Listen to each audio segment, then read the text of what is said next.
कोई भी बिजनेस वाला इंडिया से इस प्रोसेस के अंडर पीआर अप्लाई कर सकता है? द आंसर इज यस, बिल्कुल कर सकता है। एक्चुअली जब मैंने डिसाइड किया था कि मैंने पीआर लेनी है कनाडा की, तो इट वाज वेरी डिफिकल्ट, क्योंकि किसी से भी अगर मैं कंसल्ट करती थी तो वो ये बोलते थे कि आपका अपना बिजनेस है और आप पीआर अप्लाई नहीं कर सकते, जो कि गलत है।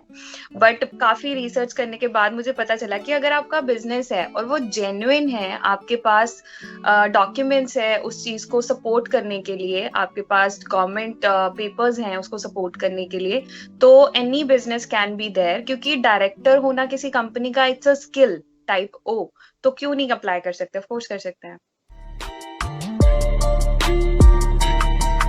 तो गाइज, आज की वीडियो में मैं आपको अपनी फ्रेंड प्रीति से मिलवाने जा रहा हूँ, जो कि इंडिया में खुद का बिजनेस करते थे और अपने खुद के बिजनेस से ही उन्होंने कनाडा की पीआर अप्लाई की। तो आज हम उनसे जानेंगे कि कैसे कोई इंडिया में अपना खुद का बिजनेस रन करते करते साथ में पीआर अप्लाई कर सकता है कनाडा के लिए। तो welcome Preeti to the channel. Thank you so much Arjun. तो प्रीति, सबसे पहले थोड़ा सा आप अपने बैकग्राउंड के बारे में बताएं कि आप कहाँ से बिलोंग करते हैं और क्या काम आप करते थे इंडिया में। श्योर। बेसिकली मैं जलंधर से बिलोंग करती हूँ, that is in Punjab. And वहाँ पे मेरा एक स्मॉल स्केल बिजनेस था, जिसके बेसिस पे मैंने एक्सप्रेस एंट्री में अपनी फाइल लगाई, and today I am here on PR. That's really great actually. तो आप क्या बिजनेस इंडिया में करते थे, आप हम सभी के साथ शेयर करें। Of course. It was an IELTS institution, and I started it 2 or 3 years back. Okay. And जब मैंने फाइल अप्लाई की तो मेरे बिजनेस को 2 years हुए थे कंप्लीट हुए, जिसके बेसिस पे I got the points. Nice. तो आपने अपनी पीआर अप्लाई कैसे की, एक्सप्रेस एंट्री से या कोई और प्रोसेस है इसके लिए? नहीं, मैंने एक्सप्रेस एंट्री के थ्रू अपनी फाइल लॉन्च की थी, बिकॉज जो मेरी प्रोफाइल थी उसके accordingly express entry was the best option. और इसके लिए एनओसी कोड क्या था? It was 0412. This is skill type O. Actually, there are 3 skill types in Express Entry. Skill type O, skill type A and skill type B. Because मैंने ये show किया था कि मेरा IELTS इंस्टीट्यूशन है, I am the honour, और उसके accordingly this was the नोक जो सूटेबल था। तो आपका आइल्स कोचिंग सेंटर था। तो अब अगर किसी बंदे का कोई और बिजनेस है इंडिया में, तो मेरे पूछने का मतलब है कि कोई भी बिजनेस वाला इंडिया से इस प्रोसेस के अंडर पीआर अप्लाई कर सकता है? द आंसर इज यस, बिल्कुल कर सकता है। एक्चुअली जब मैंने डिसाइड किया था कि मैंने पीआर लेनी है कनाडा की, तो इट वाज वेरी डिफिकल्ट, क्योंकि किसी से भी अगर मैं कंसल्ट करती थी तो वो ये बोलते थे कि आपका अपना बिजनेस है और आप पीआर अप्लाई नहीं कर सकते, जो कि गलत है।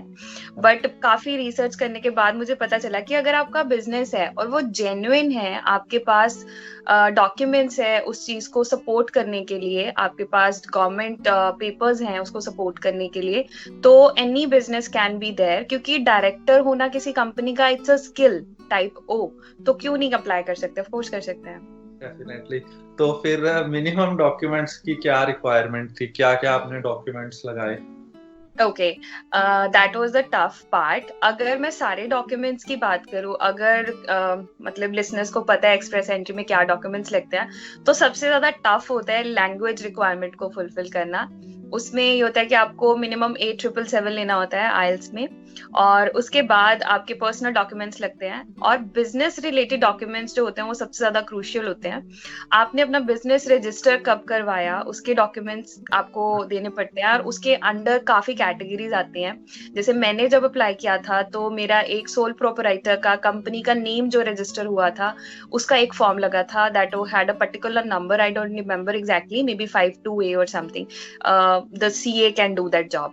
एंड उसके बाद एक F&B फॉर्म लगा था जो जिसमें ये मेंशन था कि I am the owner of the company, and मेरे अंडर कितने लोग काम करते हैं, एंड कौन से ईयर से ये एग्जिस्ट करता है। तो इस तरह के डॉक्यूमेंट्स जो थे बिजनेस को प्रूव करने के लिए जरूरी थे।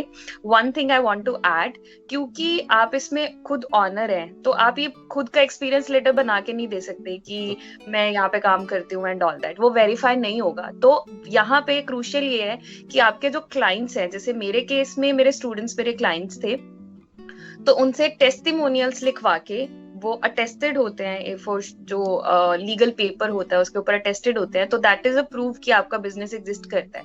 तो दैट इज रियली इंपॉर्टेंट कि आपके डॉक्यूमेंट्स जेन्युइन हो। अच्छा प्रीति, जैसे आपने बताई इतनी इन्फॉर्मेशन, अब हर जो बंदा इंडिया में उसके पास इतनी नई इन्फॉर्मेशन होती, तो वो किसी एजेंट या किसी सीए की, किसी बंदे की हेल्प ले सकता है जो वो उसकी इस पूरे प्रोसेस में हेल्प कर सके? जी बिल्कुल ले सकता है। सबसे पहले मैं ये एडवाइस करूंगी कि थोड़ी सी सेल्फ स्टडी करे कि एक्सप्रेस एंट्री है क्या, उसको थोड़ा सा बेसिक समझ ले कि क्या है, ताकि अगर आप किसी के पास हेल्प लेने जा भी रहे हो तो एटलीस्ट आपको ये पता हो कि वो सही ट्रैक पे इंफॉर्मेशन दे रहा है। बिकॉज मेरे साथ ऐसा हुआ था कि मैं डिफरेंट लोगों को मिलती थी, वो डिफरेंट ओपिनियन देते थे, तो बहुत मुश्किल था डिसाइड करना कि कौन राइट पर्सन है to get the right guidance.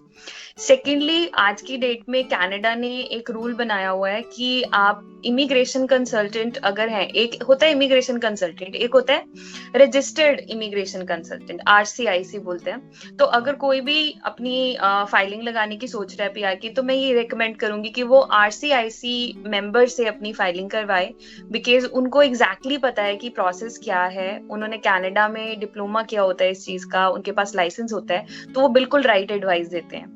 And उसके अलावा हाँ जी, जब आप डॉक्यूमेंट्स प्रिपेयर करते हैं तो CA आपका बहुत ही इम्पोर्टेंट रोल प्ले करता है, बिकॉज आपके जो फाइनेंशियल डॉक्यूमेंट्स हैं और जो बिजनेस डॉक्यूमेंट्स हैं वो उनके थ्रू बन के आते हैं, तो उसमें अगर कोई भी मिस्टेक होगी तो that would be bad. So CA, RCIC member, ये दो लोग क्रूशियल होते हैं आपकी हेल्प करने के लिए। ये RCIC मेंबर की तो मुझे बिल्कुल भी इंफॉर्मेशन नहीं थी, टू बी ऑनेस्ट। तो ये जो रजिस्टर्ड एजेंट है, जैसे आप कह रहे हो उन्हें कनाडा से डिप्लोमा करना पड़ता है, तो वो कनाडा में मिलेंगे या वो इंडिया में भी हैं ऐसे एजेंट्स? ऐसे एजेंट्स इंडिया में हैं लकीली, क्योंकि उनका ऐसा होता है कि उनके ऑफिसेज इंडिया में भी एग्जिस्ट करते हैं। अगर आप सर्च करेंगे, गूगल करेंगे, तो you will find it out. या अगर आप किसी के पास मिलने जा रहे हो तो आप उनसे पूछ सकते हो कि are you a registered consultant, it's really important, and they would should have a certificate to support that information. तो दैट्स इंपॉर्टेंट, अदरवाइज सारी इंफॉर्मेशन इंटरनेट पे इजिली अवेलेबल है। हाँ जी, तो बहुत ही बढ़िया आपने बात बताई, वरना तो आजकल हर कोई एजेंट बना हुआ है इंडिया में। I know.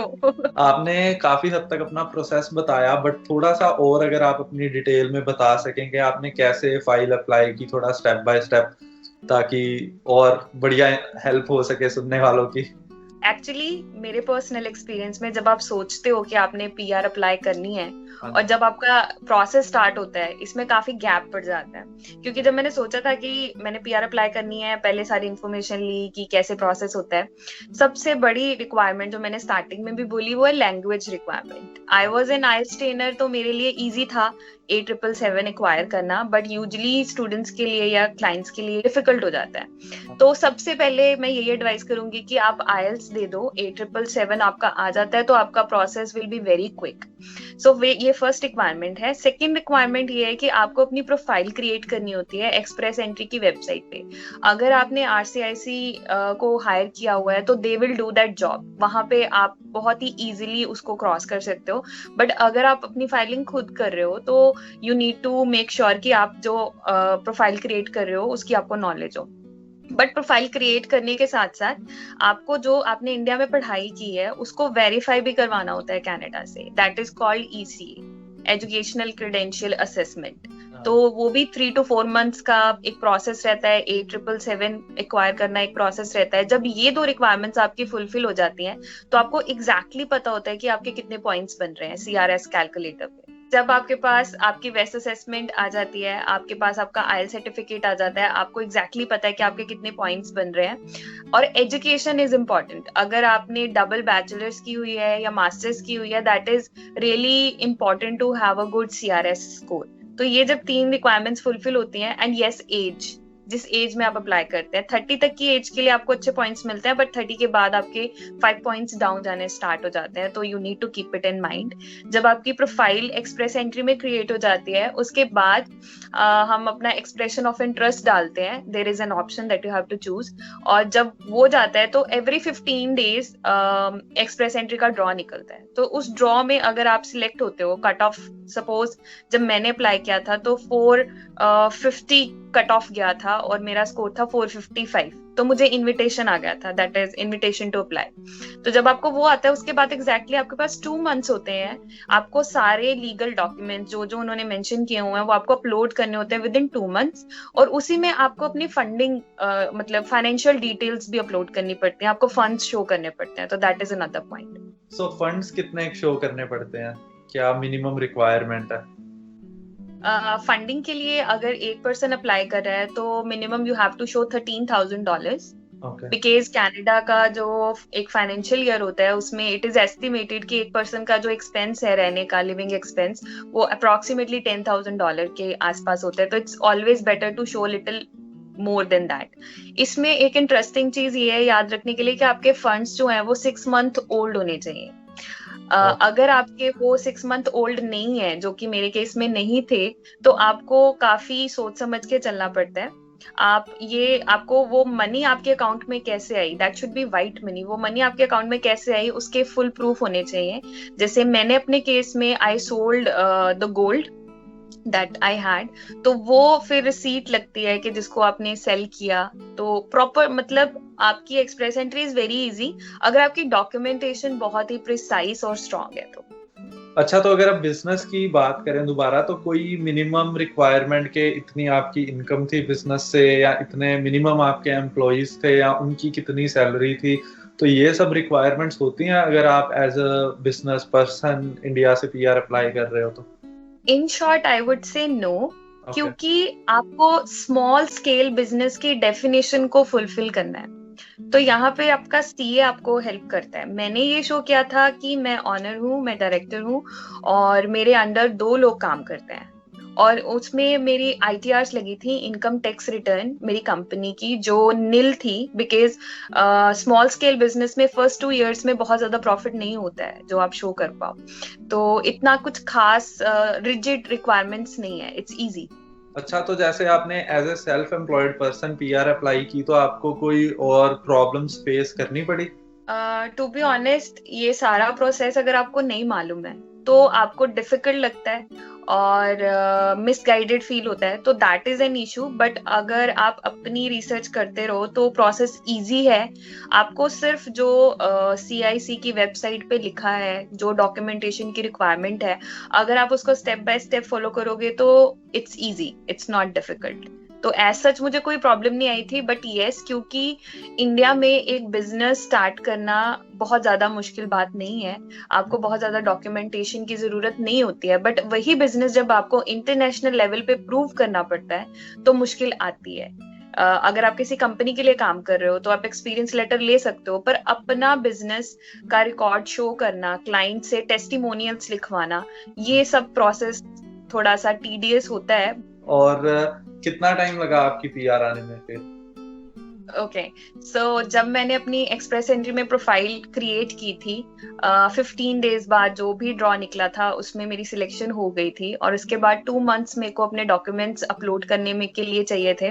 वो मैंने प्रॉपर 2 मंथ्स लिए, बिकॉज मैं किसी जल्दी में कोई गलती नहीं करना चाहती थी, और प्रॉपर मैंने 2 मंथ्स लेके 1 वीक पहले अपने डॉक्यूमेंट्स अपलोड किए, सबमिट किए, और वो करने के बाद इट टुक मी 7 मंथ्स।